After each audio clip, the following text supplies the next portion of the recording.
લોક અદાલત એટલે શું? લોક અદાલત એ ભારતીય ન્યાય પ્રણાલીનો એક મહત્વનો ભાગ છે, જેનો મુખ્ય હેતુ તબક્કાવાર ન્યાયને બદલે સમાધાનકારી ન્યાય આપવાનો છે. તેને લોક અદાલત તરીકે ઓળખવામાં આવે છે. લોક અદાલત એક એવું મંચ છે જ્યાં અદાલતમાં પડતર હોય તેવા કેસો અથવા અદાલતમાં ગયા પહેલા એટલે કે પ્રી લિટિગેશન વિવાદોનું પરસ્પર સંમતિથી અને સમાધાન દ્વારા નિરાકરણ લાવવામાં આવે છે. તેને લીગલ સર્વિસીસ ઓથોરિટી એક્ટ 1987 હેઠળ વૈધાનિક દરજ્જો મળેલો છે. લોક અદાલતમાં કેવા પ્રકારના કેસો ચલાવી શકાય?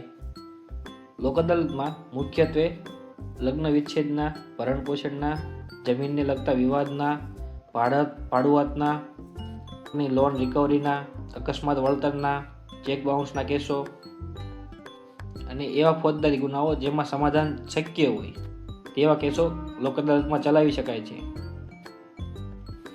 લોક અદાલતના ફાયદા. લોક અદાલતમાં કોઈ પણ પ્રકારની કોર્ટ ફી ભરવાની આવતી નથી. જો કેસ પહેલેથી જ અદાલતમાં હોય અને લોક અદાલતમાં ઉકેલાય તો ભરેલી કોર્ટ ફી પરત મળે છે. બીજો છે ઝડપી ન્યાય. અહીં લાંબી કાયદાકીય પ્રક્રિયા હોતી નથી, તેથી સમય બચે છે. બીજો છે અંતિમ નિર્ણય.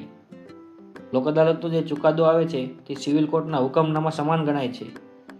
બંને પક્ષોની જીત. અહીં કોઈ હારતું કે કોઈ જીતતું નથી, પણ સમાધાન થાય છે, જેથી બંને પક્ષોના સંબંધો જળવાઈ રહે છે. લોક અદાલતનું આયોજન કોણ કરે છે? ગુજરાતમાં ગુજરાત રાજ્ય કાયદાકીય સેવા સત્તા મંડળ દ્વારા જિલ્લા અને તાલુકા સ્તરે સમયાંતરે રાષ્ટ્રીય લોક અદાલતનું આયોજન કરવામાં આવે છે. અહીં એ નોંધવું જરૂરી છે કે જો લોક અદાલતમાં બંને પક્ષો વચ્ચે સમાધાન ન થાય તો કેસ ફરીથી જે તે નિયમિત અદાલતોમાં મોકલી દેવામાં આવે છે.